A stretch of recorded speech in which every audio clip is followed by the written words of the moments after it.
Coming up next on Insights on PBS Hawaii, who's homeschooling and why?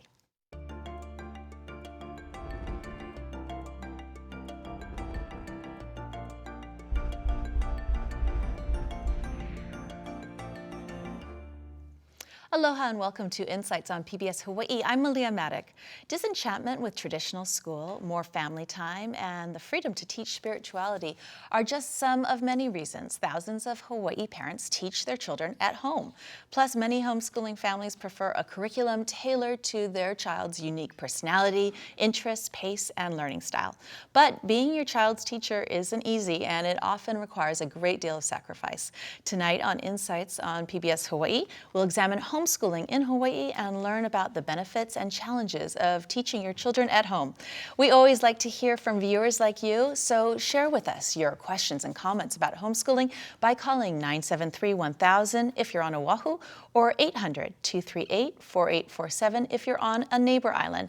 You can also watch Insights streamed live at pbshawaii.org. Just click on the title of tonight's show or find us on Twitter at PBS Hawaii. Now to our guests. Beth Brown homeschooled her two college-age students since they were in kindergarten and continues to homeschool a third child who is now 15 years old.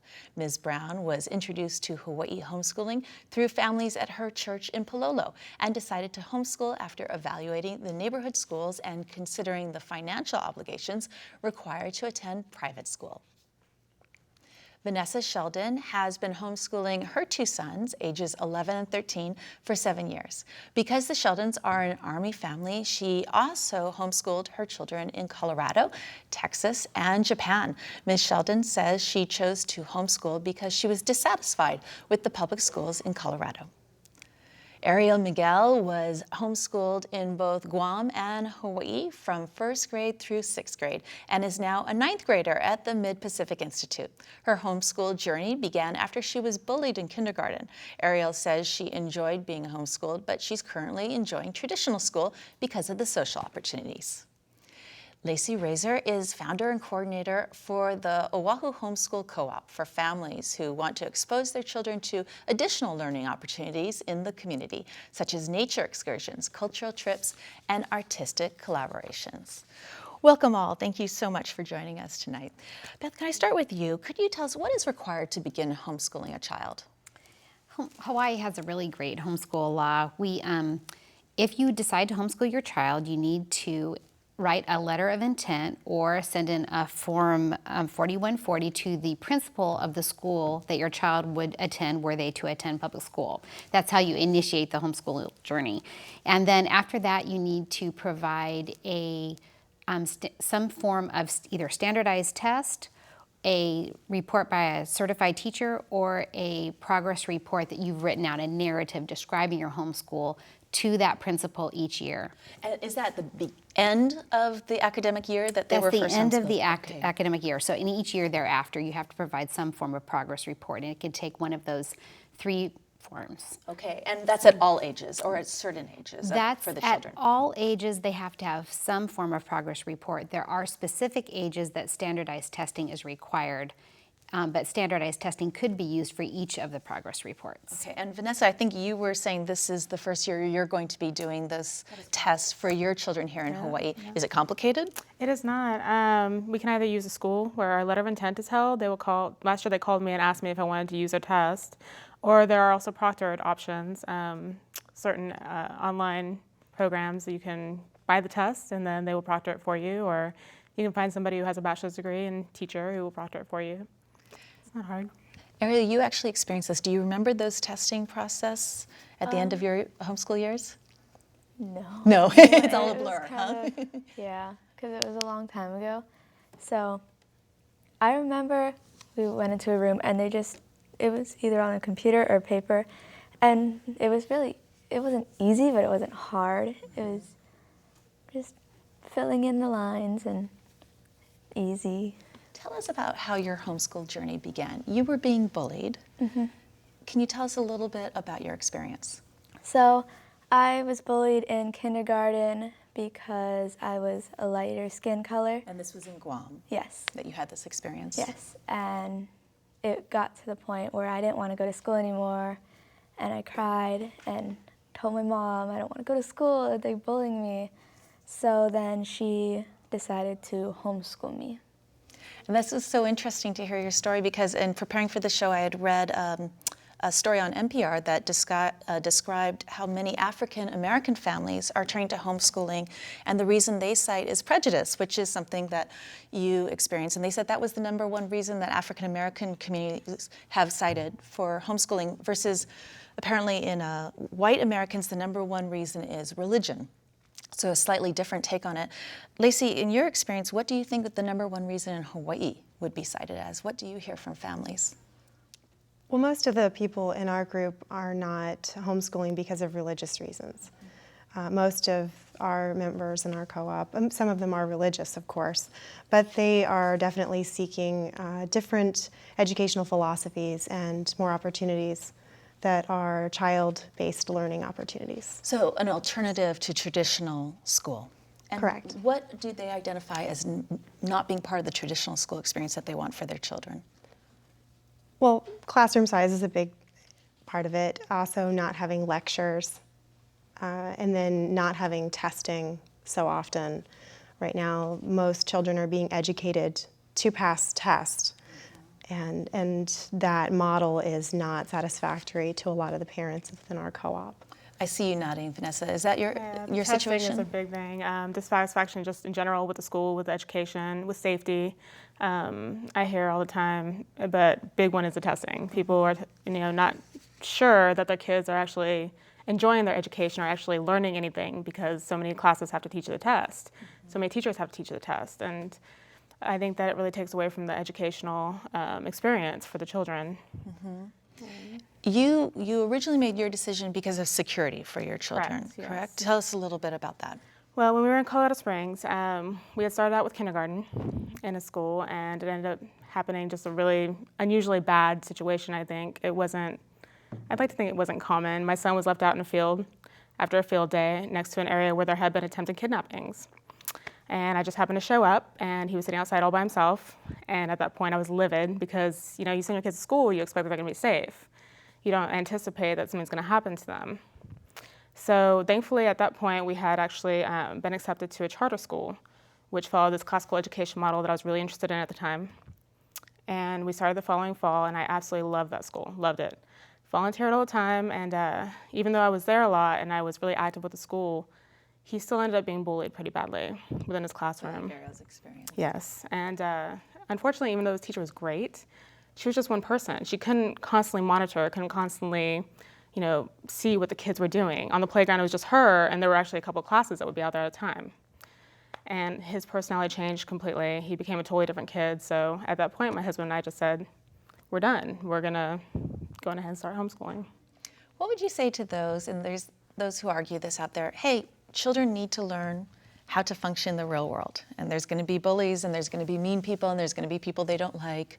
You can't isolate them. What would be your answer? Has anyone ever asked you that? Yes, yeah, that comes up quite a bit. I don't feel that them, being in a safer environment is necessarily sheltering them. I think that when we're sending our kids away, we need to know that they're going to be safe. That's not the real world. I mean, in the real world, somebody's not allowed to come up and just start hitting you, and that'll be okay, and they have to just accept it or toughen up. That's not the real world. You learn how to deal with people by interacting with them every day. I don't feel that that's at all an issue, but. Or that you're being overprotective. No, not at all, because my kids still interact with the kids that they'd be going to school with. They still make friends with them in the neighborhood. In after school and after school activities, and in their everyday activities, they still interact with the same kids they'd be at school with.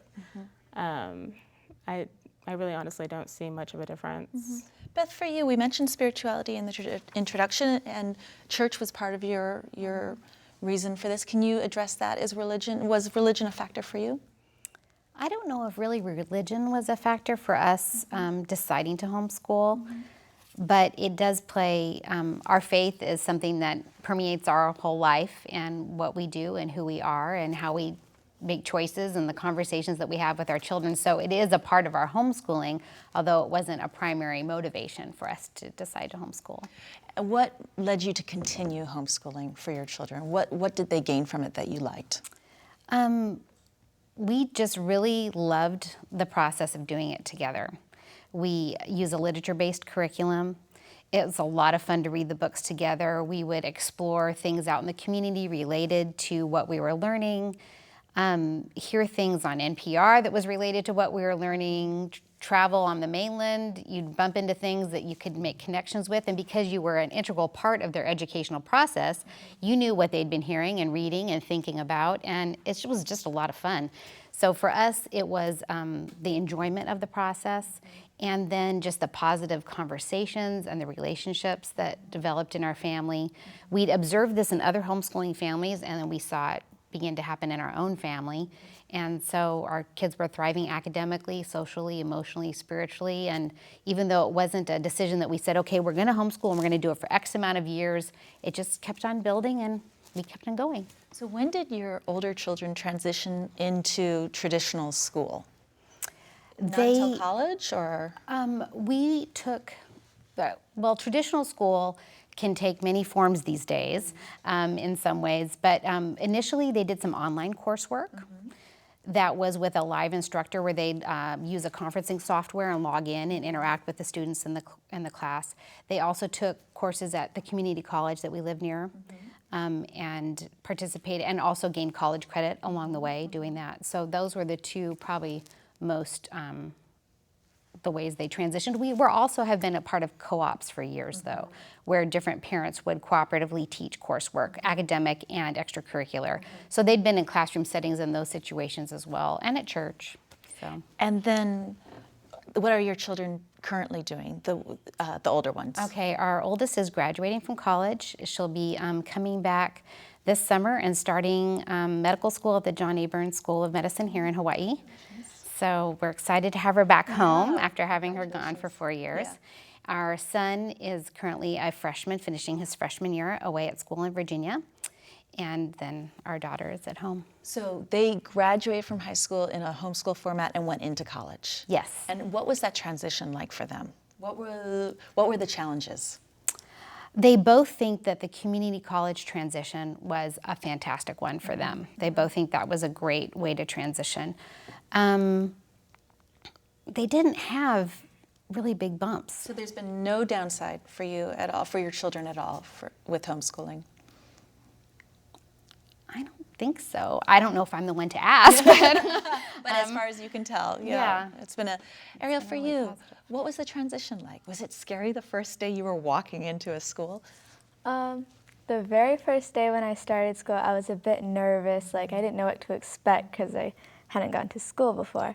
But then when I got there, it was like everyone was welcoming and it was really nice. And then after I got there, I wasn't scared anymore.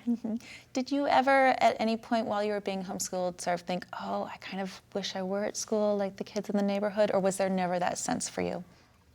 In Guam, not really, because I would, when my friends came home from school, they would tell me about things that happened in the school, and I didn't really want to be a part of that because sometimes they were bad, but there were also good things.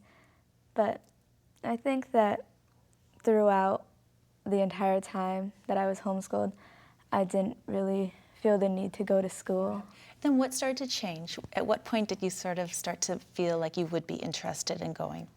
When we moved back to Hawaii, I was in 6th grade, and I kind of didn't, since we moved here, I didn't have that many friends. I mean, I had friends, but like not a lot. And so I wanted to maybe try something new. So I asked my mom, hey, can I go to this school? It was a brand new school, and it had just opened up.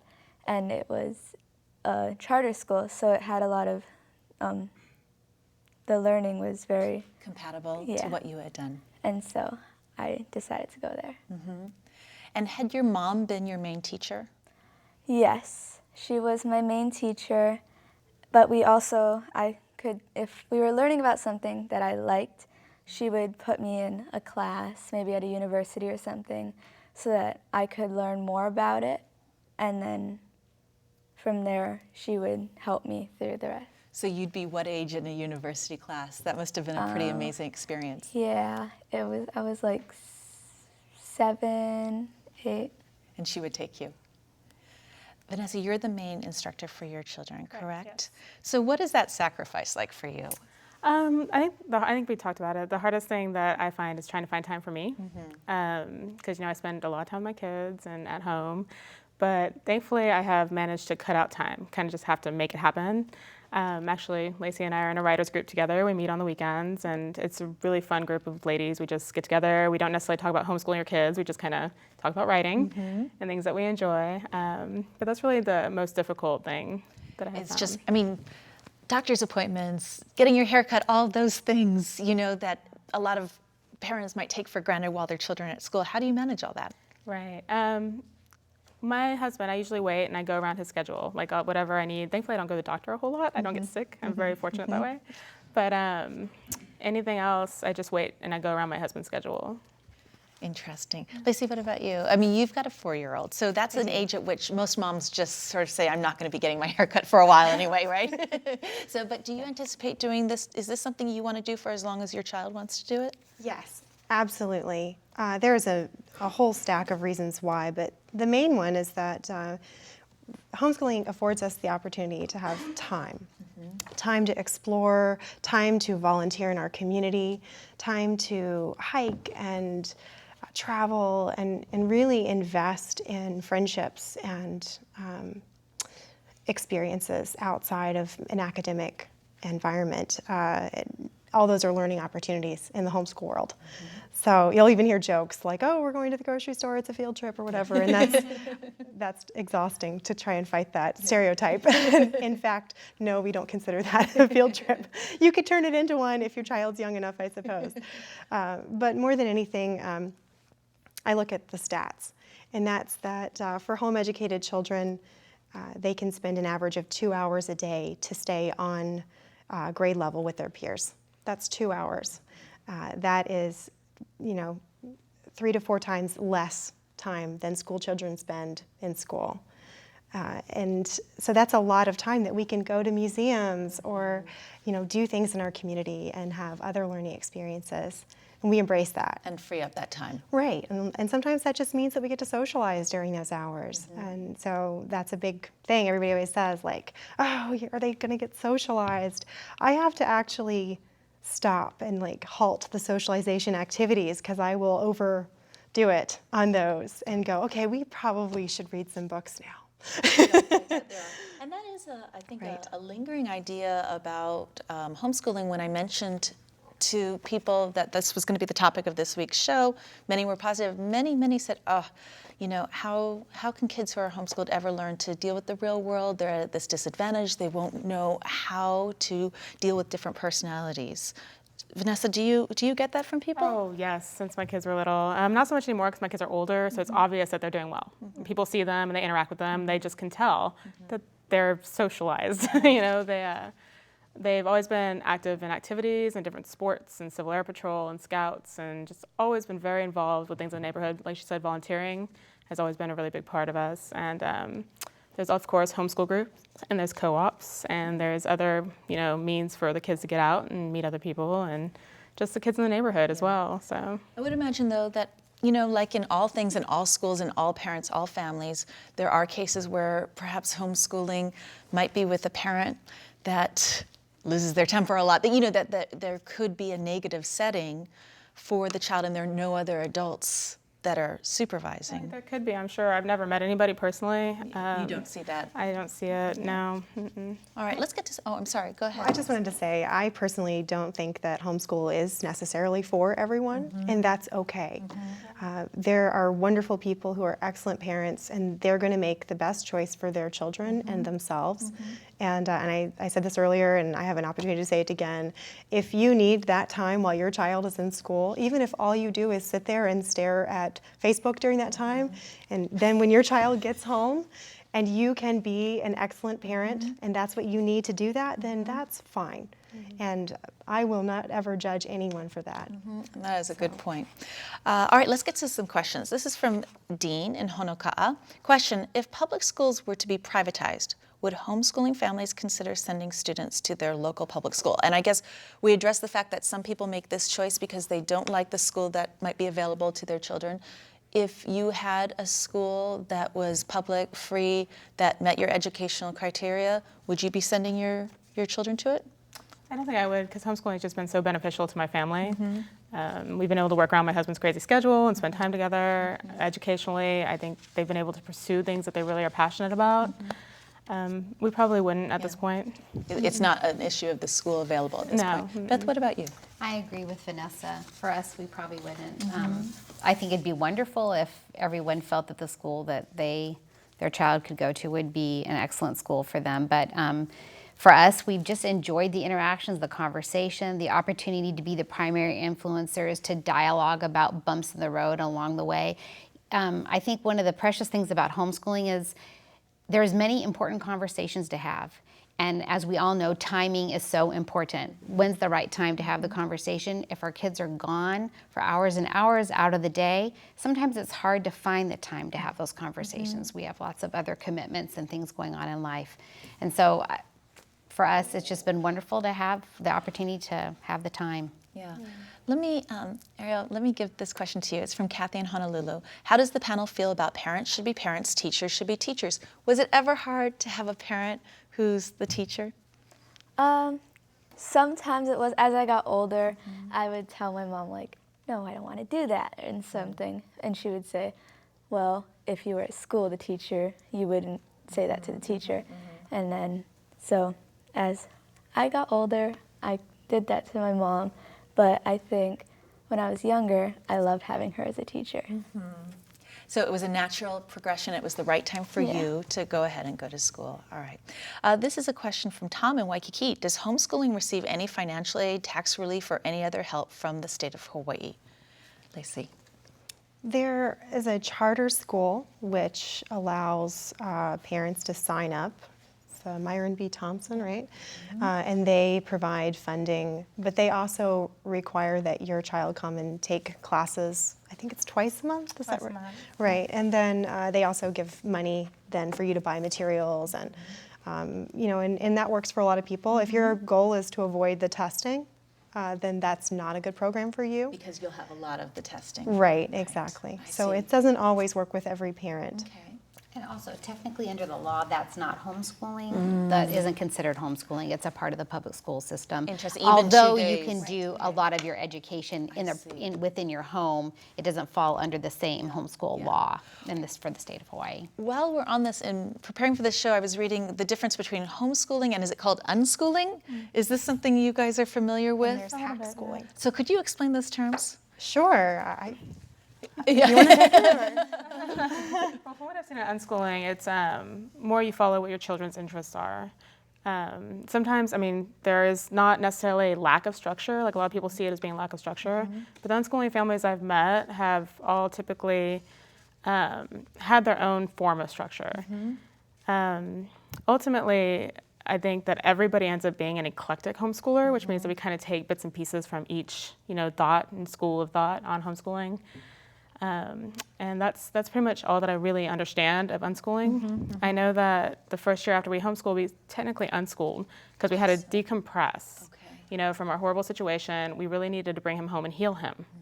And so unintentionally, like I had the workbooks, I had everything ready, right?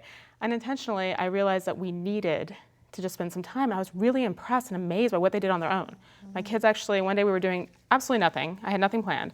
They took an astronomy book and they built an entire get-up out of poster boards of the solar system on their own. And they were 7 and 5 at the time.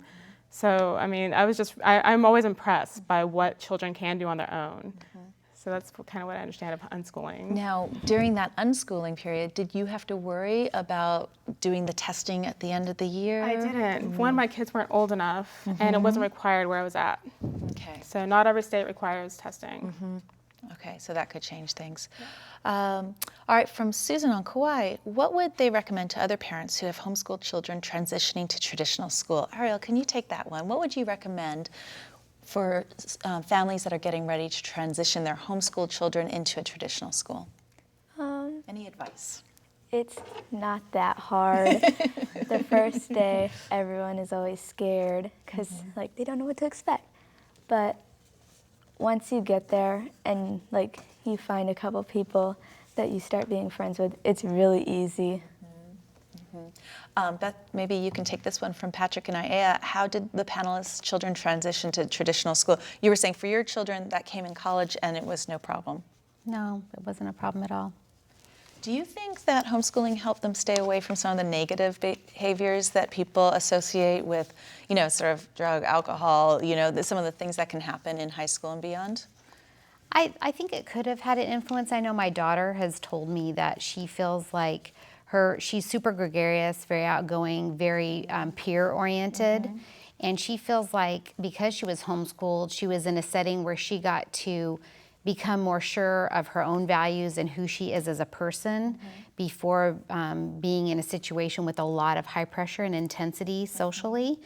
And she feels that that was very positive for her. She's told me that now at this point. So it could have been true that that was helpful in that way. All right. For Ariel, what does she miss about homeschooling from Mary and Kaimuki? What do you miss? I miss spending time with my mom, getting to, because she learns along with me. So we'd do stuff and we would learn together. And I miss all of the field trips we got to take, and we would learn about something, and then we would do an activity along with it. So we went to New York and we learned about the different seasons, and we got to experience fall and winter. So we got to learn about it while we were in the season. Which was memorable. Yes. All right. From Pam and Kalihi, does anyone on the panel know the statistics about how homeschooled children fare academically in the long term? All right, Lacey, her hand's up. I was so prepared for this question. All right. Okay, this actually is coming from 2015 graduate SAT data. So this is from the SAT College and Career Readiness Benchmark, which is a standard combined score of 1550 on the 3 SAT tests. That's critical reading, writing, and mathematics. This is associated with success in college. So 1550 means you're going to do really, really well in college. So they, of course, looked at college-bound seniors in independent schools, private schools, religious schools, and of course homeschoolers, and they compared how they fared.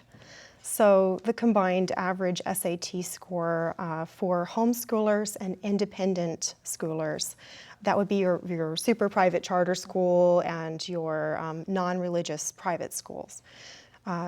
They scored 99 points above the benchmark. So that's an average of 1649, while the average for religious school students was 1596. That's 46 points above the benchmark. And then public school students scored 1462, which was 88 points shy of the standard.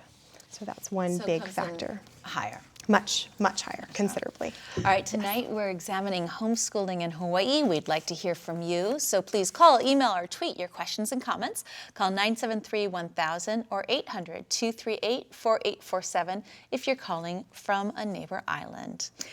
Beth, this question is for you from Terry and Hilo. How does Beth feel about the stereotypes of quote-unquote Christian homeschoolers or teaching fanatical beliefs? Do you encounter people who have sort of a stereotype? And I know you were saying religion was not a really predominant part of this decision for you, but do you still run into that stereotype or have any thoughts on that? I have not really run into that stereotype. I think as I don't wear the fact that I homeschool on my sleeve, and as people get to know me, they know that my faith is very important to me, but that I'm interested in a variety of things, and that our family, they enjoy our kids, they enjoy our family. So it's not, although faith is really important to us, we've never felt, I think, really imposed upon in that way by a stereotype. It hasn't been.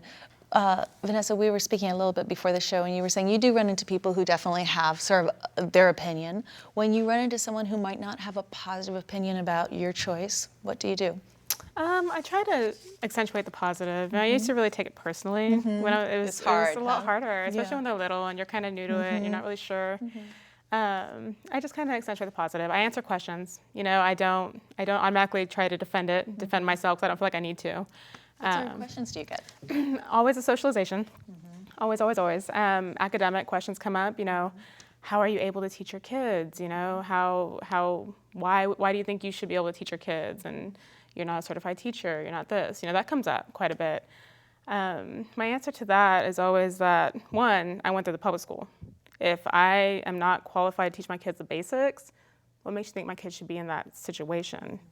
And two, I'm not teaching 30 kids. I'm not I don't need to wrangle a group of kids. The basics, reading, writing, arithmetic, they're pretty simple. And everything that mom and dad can't necessarily handle that I don't feel comfortable with, there's so many resources. Have you ever had a day where you thought, oh, I'm in over my head? Oh yeah. I've had days where I've doubted what I'm doing, and I mean, like any parent in any situation, really, we all have our doubts, and it all really comes back to the big picture. I really enjoy the time with my kids, and my husband and our family is really close, despite moving all the time and despite his crazy schedule, like I said, and we've just been able to learn. I've learned so much with my kids. Like you were saying about your mom learning with you, I have learned so much. And I just really, really enjoy it. I think that it's been such a great experience, watch them grow every step of the way. You mentioned being qualified to teach. Right. Who is considered qualified to teach homeschooled children? The parent. Whatever the parent's level of education. So there's no question There's no qualification in the Hawaii homeschool law. Are there in other states? Do you know? I'm not sure. Yeah. It was interesting to me reading up. Apparently about 30 countries ban homeschooling. It's absolutely illegal, and parents can actually be arrested, right? And then more than that, have very, very strict criteria. You've got to choose that your child would be medically threatened going to school. So actually, the choice to homeschool is not one that's offered in many areas of the world. That's right, and I'm really grateful that we're able to do that here. I'm grateful we have the choice. It's amazing. Here's one of the questions from Lloyd in Waialae. What is the usual attitude of regular public school teachers to homeschooling? Have any of you ever had a conversation with a teacher, public or otherwise? Lacey, what's been your experience? I have friends who are public school teachers. They're so brave and remarkable people, and inspiring to me, and I get a lot of information from them. I'm not afraid to ask them questions. I love them. Very fortunate that way. They're incredibly supportive. They definitely are the first to express the problems and flaws. And one of the big ones is the times. So, and I wanted to bring this up, it's never too late to start homeschooling with your child. So, and it's especially important in the teenage years because during puberty, melatonin, that's the hormone that helps regulate our sleep, it shifts by 2 hours during that time, meaning that it's not until 11 p.m. that your teenager is actually tired, and then they don't stop producing that melatonin until usually around 8 o'clock in the morning. Well, the average high school starts at 7:15, 7:20. Children are awake between 5 and 6 a.m. in order to get to school. They are exhausted. They're not getting enough sleep. And this is backed up by numerous studies.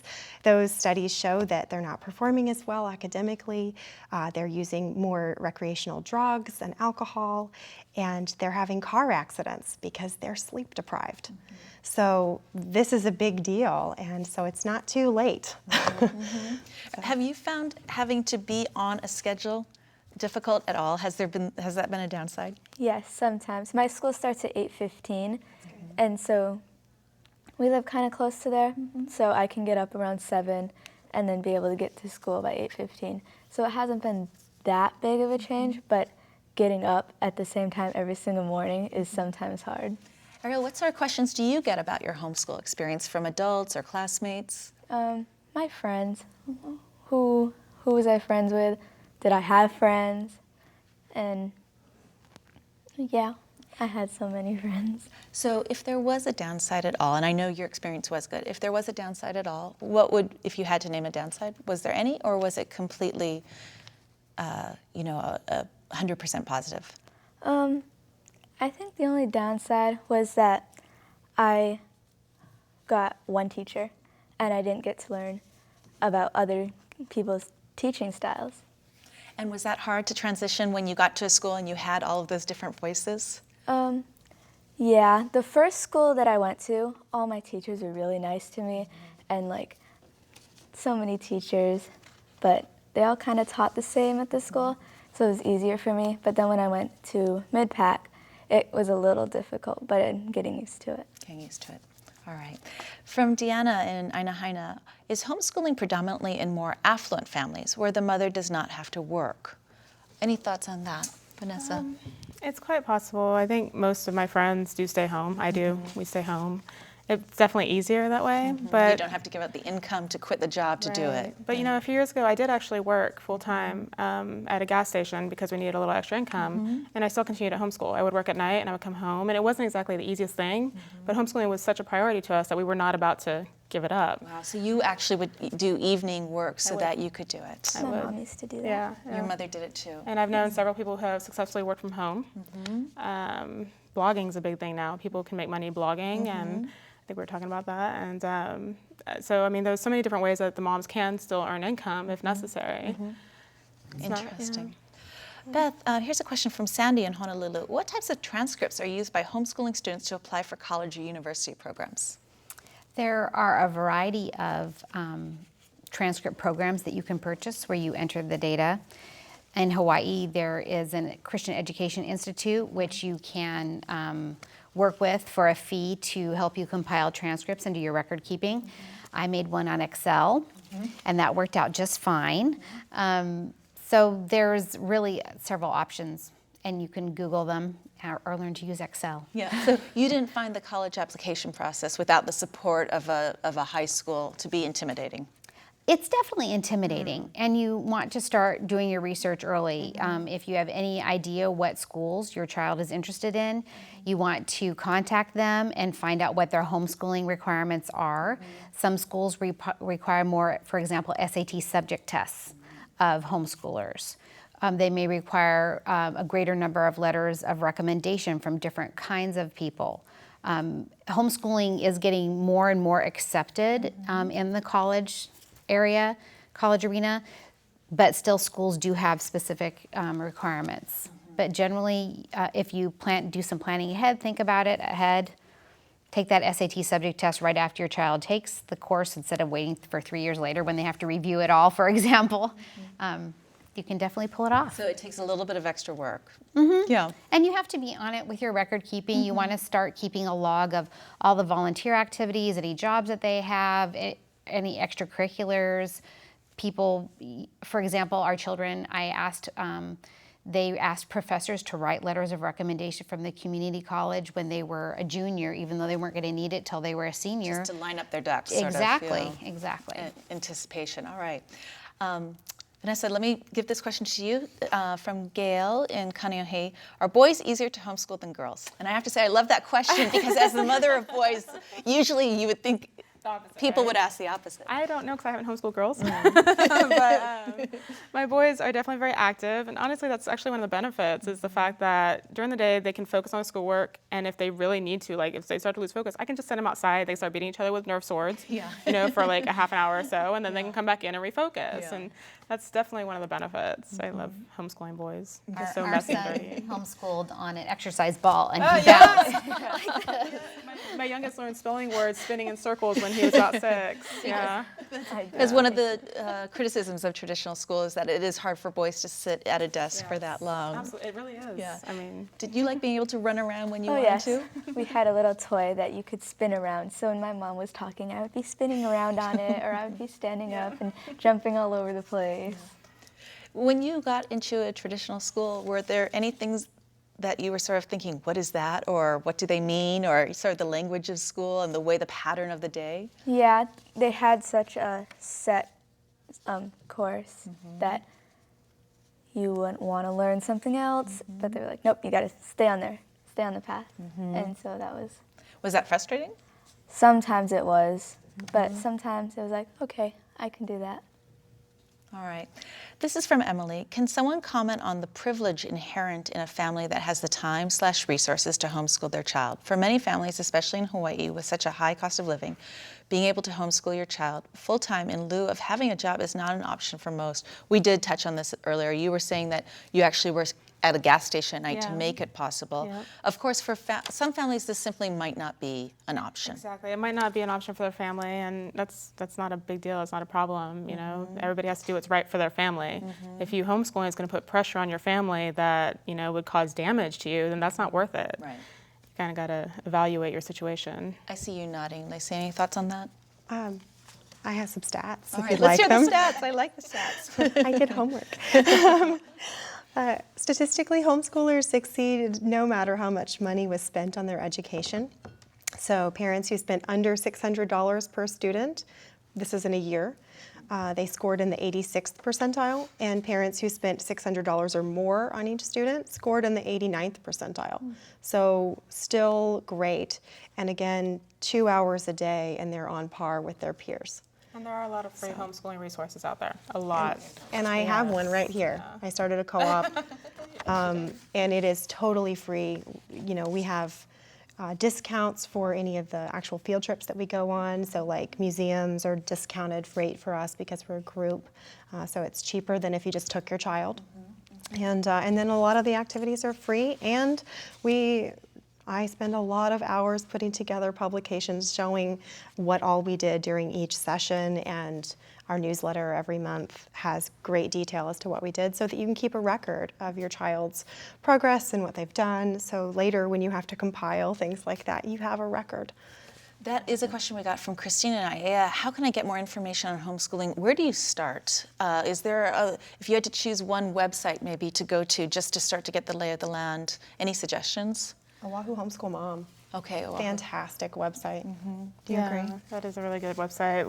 Laura's the one who runs it, and she's put together a lot of she's put a lot of time into it. So. all right. Another one is the Homeschool Legal Defense Association. They have just a lot of information on all different age groups, and like starting from the beginning or from the in between, like a sixth grader starting from that.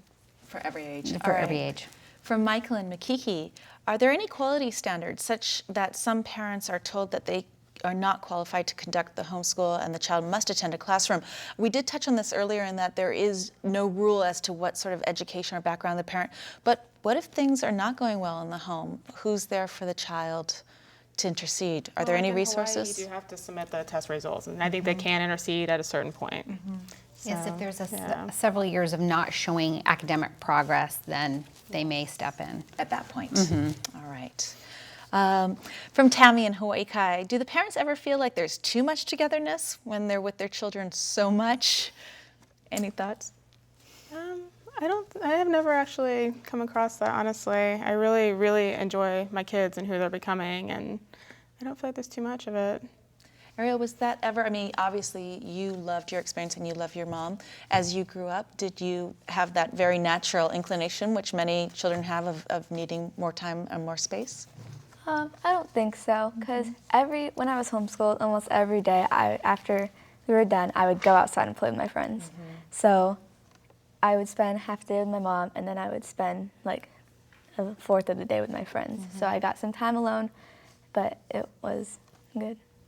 Vanessa, what did you do to ensure that your children had enough friends, enough socialization, had that time? You relied on your neighborhood setting? Well, yeah, the neighborhood's always been a big, I've always let the kids go out and play and meet the kids in the neighborhood, and they've always done that.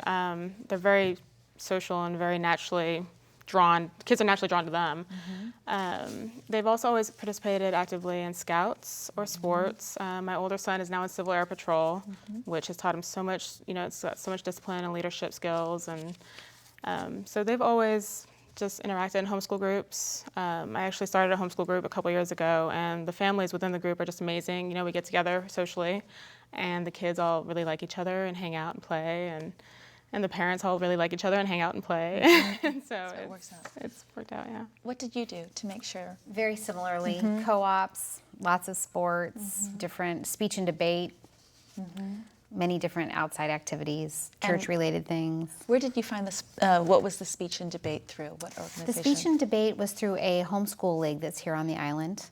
And our kids have all participated in that, and it provides a really wonderful opportunity to learn a variety of speaking things, persuasive speaking, dramatic interpretations, and then the concept of debate. It was team policy debate. They would debate various international questions, and they would, if they qualified, they traveled to the mainland, which we did, and competed against hundreds of other students. So, Who were also homeschooled. yes, All right. yes. Let me ask this question of you, Beth, as well, since you've got children this age. Jesse from Hawaii Kai asks, do any homeschoolers receive any kind of scholarships to attend college? Yes, they do. I know there's many homeschoolers that I know that have. Our children were really blessed to qualify as national merit finalists, and they got excellent, fantastic scholarships that have really helped with their undergrad. So it's definitely possible to do that on the academic front as a homeschooler. All right. From Michael, is the percentage of homeschooling parents predominantly mothers? If so, why do you think that is? Do you want to take that question? I think the majority are mothers, but we do have several fathers, like in my group, who also are the primary educator. There are some that are, balanced. The mom and the dad both kind of take turns. And I've also known families where that was the case. And is that where the mother is working full-time and the father takes on the teaching? honestly, I don't know. Honestly, I don't know about that, but it could be. All right. Next question, what's the financial commitment, materials, et cetera? You touched on this in terms of it's not necessarily how much money you spend on program or materials. For someone who's thinking about doing this where money is a real issue, any suggestions on the best, most cost-effective program or materials? Sure. I think that first and foremost, we have social media at our disposal, and that's a wonderful way to connect with other homeschooling families. You can share materials. You can join a co-op like ours that has a lending library. You can also, use other things like YouTube and your local libraries as resources. Exactly, Khan Academy. There's tons of free curriculum online. You can even take college courses online. There's free college courses from fantastic universities all over the world. You can go to Oxford and take Oxford courses online, and all of MIT is now online. Yeah, and it sounds like your mom took advantage of some of the college classes, right? Yes, in Guam, we had a university there, and so there was one thing, we were learning about insects, and I really wanted to learn more, so she put me in a class that was all about insects and what they do, and so I had a little insect kit. Yeah, There's also used curriculum fairs through Christian homeschoolers on Oahu. So that is also that's another available. option for good resource for inexpensive curriculum. All right. Do homeschoolers participate in any type of graduation ceremony? Do students miss out on traditional school events, proms, sports, large social activities? Beth, can I put... There are several prom type events that happen on the island that have happened every spring the last couple of years. So different homeschooling groups put those together.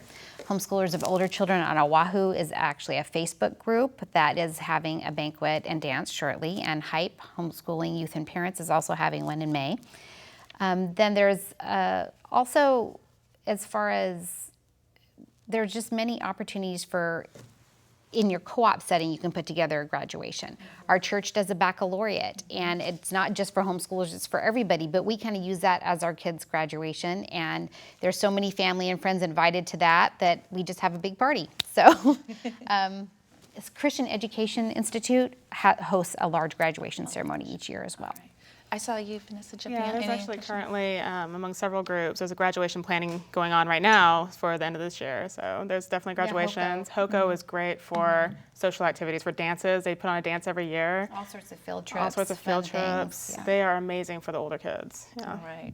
What grade level will the elementary homeschooled child be placed in after homeschool has ended? Can a parent challenge the grade level of the re-enrolled child? Now, of course, I know you did not do this, and Vanessa, you haven't done this either. You have gone into school. Obviously, that was a smooth transition for you. Are any of you aware of, perhaps through your homeschooling friends, of any challenges in terms of grade level? Not that I'm aware of. Everything that I've heard from people who have transitioned into regular school, you are able to test up a level if you feel it necessary, or your kids can stay at grade level. Are any of the homeschooling families involved in volunteering? From Don and Kailua, was volunteering a component? Volunteering is a component. I know when my group first started, we would get together and go clean up beaches, do that. My son and I are actually looking in right now to go in to volunteer at the Humane Society because they have a program for younger kids and parents to do it together. Oh, great. We definitely look for opportunities constantly to volunteer. All right. Lacey, I saw you nodding your head. It's a huge part of our co-op is volunteering and doing cleanups and getting out on trails and doing cleanups and all of that. Yes, it is a huge part of it. Giving back to the community. Was that something that you did, Ariel? Yes, we did beach cleanups and we did a lot of stuff in the community. Yeah, as part of it. All right. Here's a comment from Sam from Volcano. I homeschool my children because of low ratings for Hawaii schools. Perhaps, though, it's important to bring up the point that some people feel that maybe homeschooling is drawing very dedicated, energetic parents such as yourselves away from the public school community when they could be infusing the community with a lot of that energy. What would you say to that argument, Vanessa? I've said that before. I'd say that I'm not going to sacrifice my kids' education for the sake of everybody else. You know, everybody has to do what's right for their kids. There are dedicated parents within the public school system. You can't say necessarily that. Yeah, and children who have excellent experiences Oh, in yeah, the public there school absolutely are. system. Yeah.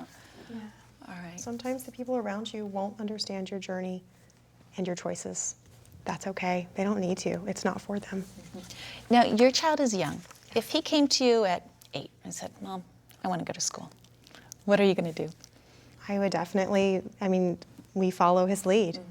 So no matter what his age, if he expresses that interest, you would follow his lead in that. If he was really dedicated to that, absolutely. I think that's fine.